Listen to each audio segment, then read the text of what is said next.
Hello everyone, स्वागत है आपका आपके यूट्यूब चैनल एम रेलवे में। आज हम ज्योग्राफी में पढ़ेंगे रोटेशन रिवॉल्यूशन ऑफ अर्थ के बारे में। हम जानेंगे शेप ऑफ अर्थ के बारे में। चलिए स्टार्ट करते हैं क्लास।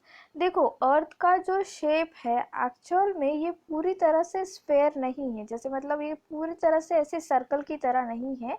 ये कुछ आप ऐसे कह सकते हो कि ये अपनी पोल में, जो ये नॉर्थ पोल साउथ पोल है, यहाँ पर दबी हुई है। ठीक है।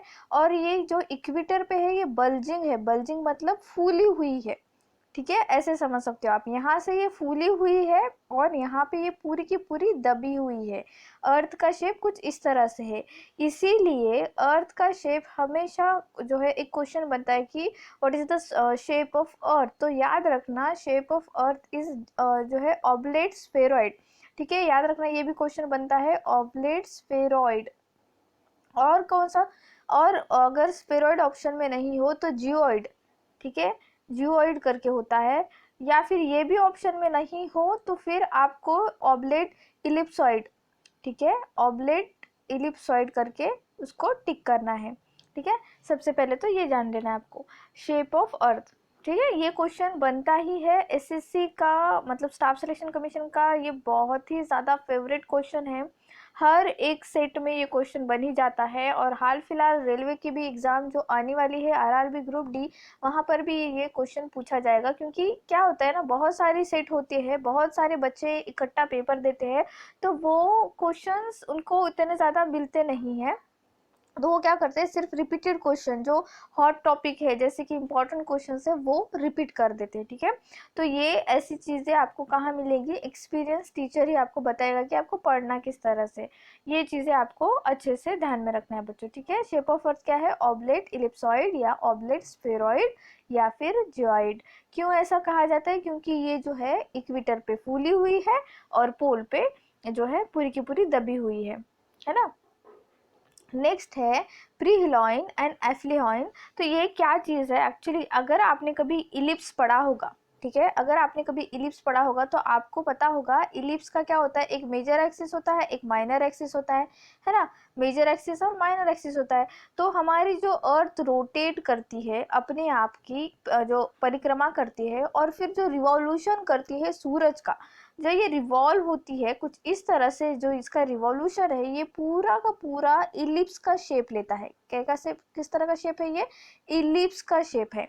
तो ये क्वेश्चन बहुत बार पूछा गया है प्रीहिलोइन के बारे में। एक्चुअली जब अर्थ और सन में डिस्टेंस बहुत ही कम होता है, जनवरी मंथ की बात आती है, ये 3 जनवरी वो डेट होती है जब अर्थ जो है सूरज से बहुत नज़दीक आ जाती है।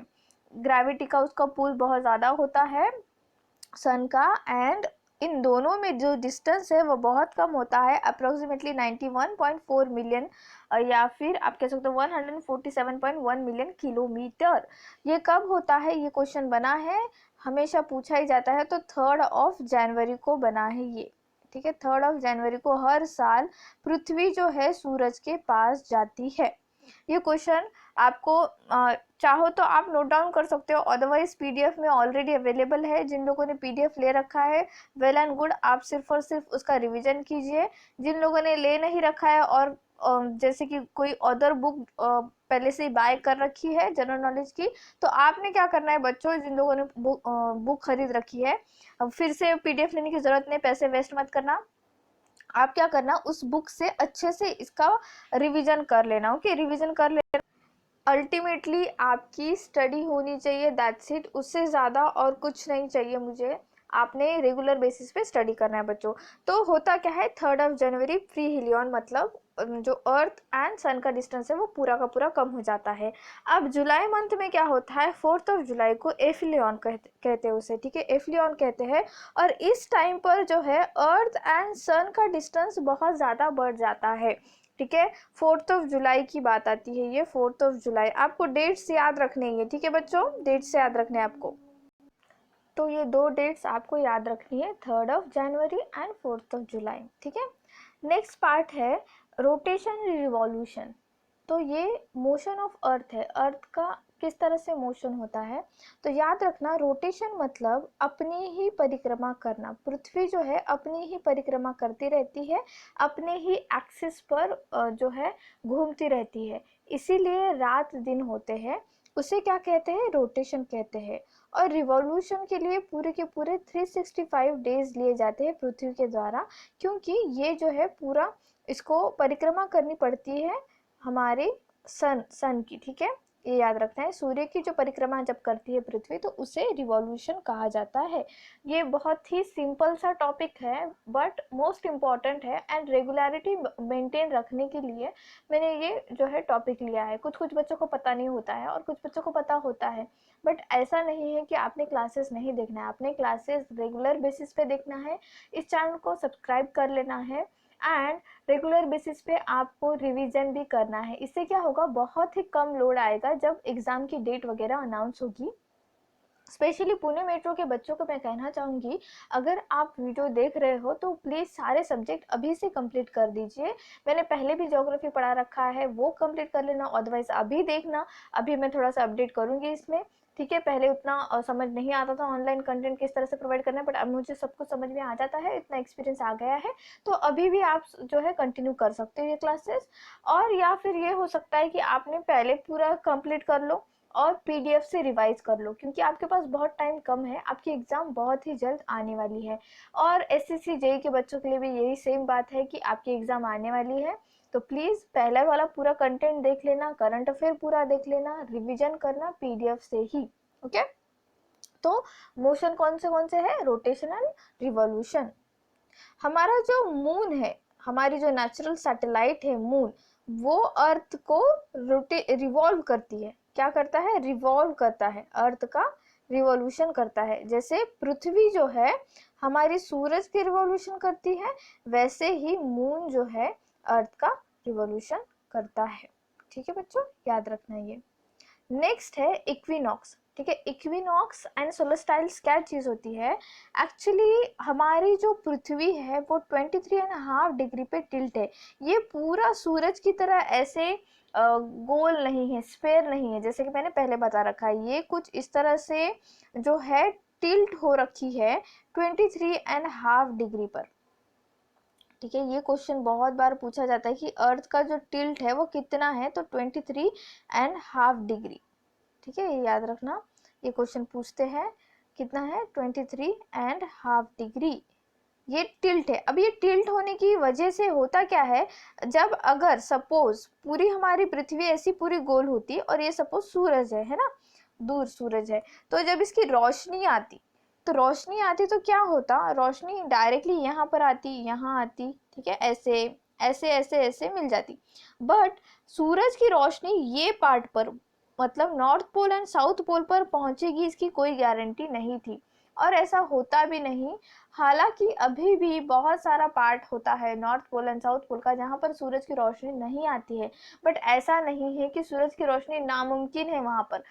मतलब लाइक कि बर्फ पूरा है, ऐसा मैं नहीं कहती कि बर्फ नहीं है, बट वहां पर सूरज की रोशनी पहुंचती है। अगर पृथ्वी हमारी पूरी गोल गोल होती है, इस तरह से पूरी अगर स्पेयर होती, पॉसिबल नहीं था कि north pole and south pole को सूरज की रोशनी पहुंच पाती। तो इक्विनॉक्स, अब इक्विनॉक्स से आपको समझना चाहिए इक्वल, कुछ तो इक्वालिटी की बात हो रही है। तो यहाँ पर इक्विनॉक्स का मतलब होता है रात दिन सेम होना, 12-12 घंटे के होना, रात और दिन। ठीक है, तो ये क्वेश्चन बहुत बार पूछा गया है, एसएससी का फेवरेट क्वेश्चन है। अर्थ एंड सोलर सिस्टम से वो बहुत ही ज़्यादा क्वेश्चन पूछते हैं। तो याद रखो, वर्नल इक्विनॉक्स कब होता है, तो मार्च 20 या 21 ऑफ मार्च, ऐसे याद रख सकते हो आप। और ऑटोमिनल इक्विनॉक्स पूछा जाए तो सितंबर 20 एंड 23, ऐसे करके आप याद रख सकते हो। तो ये आपको याद रखना है। तो अल्टीमेटली क्या होता है कि इक्विनॉक्स के टाइम पर जो हमारे रात दिन होते हैं वो 12-12 घंटे के होते हैं। अब ये रात दिन 12-12 घंटे के होते हैं, तो इससे एक इम्पॉर्टेंट पॉइंट आ जाता है कि हम जो इंडिया है, हमारा जो देश है वो नॉर्दर्न हेमिस्फेयर में आता है पृथ्वी के। ठीक है, नॉर्दर्न हेमिस्फेयर में आता है। Let me just draw it again. Okay, तो हमारा क्या है, अर्थ ओके अर्थ है, और हमारा इंडिया जो है, हमारा प्यारा भारत, वो नॉर्दर्न हेमिस्फेयर में आता है, नॉर्दर्न हेमिस्फेयर में आता है। तो यहाँ पर हम 21 जून को हर साल योगा डे मनाते हैं। क्यों मनाते हैं? कभी किसी ने सोचा है कि क्यों सिर्फ और सिर्फ 21 जून ही कंसिडर किया गया एज अ योगा डे?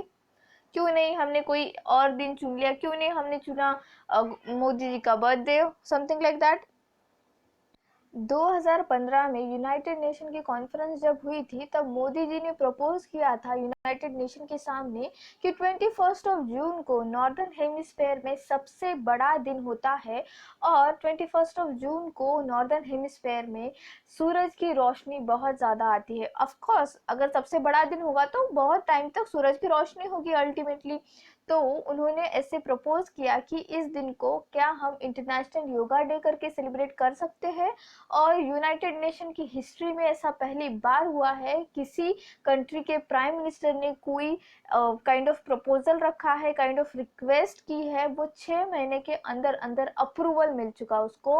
और हमने जो है अभी 21 June as a international yoga day करके हम लोग सेलिब्रेट करते हैं। ठीक है, इसके पीछे की ये कहानी है, आपको डीप में पढ़ना ही होगा, क्योंकि क्वेश्चंस अब ऐसे नहीं पूछे जा रहे कि योगा डे कब मनाते हैं, नहीं, योगा डे क्यों मनाते हैं उस दिन, ऐसे भी क्वेश्चन बन सकते हैं। तो आपको अब समझ में आ गया होगा। अब हमने ये देख लिया, तो ये देखते हैं कि सबसे छोटा दिन विंटर सोलर स्टाइल या फिर समर सोलर स्टाइल क्या चीज़ होती है। तो ये छोटा दिन के बारे में होता है एक्चुअली। तो नॉर्दर्न हेमिस्फेयर में जहाँ पर हम रहते हैं, नॉर्दर्न हेमिस्फेयर में सबसे छोटा दिन कब होता है? तो वो होता है 22 दिसंबर। ठीक है, 22 दिसंबर, आपको ये याद ही करना होगा, 22 दिसंबर सबसे छोटा दिन, और सबसे बड़ा 21 जून। ठीक है बच्चों, तो ये प्लीज़ आप लोगों ने याद कर लेना है। अगर पीडीएफ ले रखा हो तो उसमें मैंने ऑलरेडी दिया हुआ है। ठीक है, तो इतना ही था आज की क्लास, छोटी सी क्लास थी। मैं बस इतना चाहती हूँ कि आप रेगुलरली पढ़ाई करें, इससे लोड नहीं आएगा आपको, और रेगुलर बेसिस पे रिवीजन करते रहे। Thank you so much for watching. Please subscribe my channel, share this video, like this video, and please keep revising. Thank you.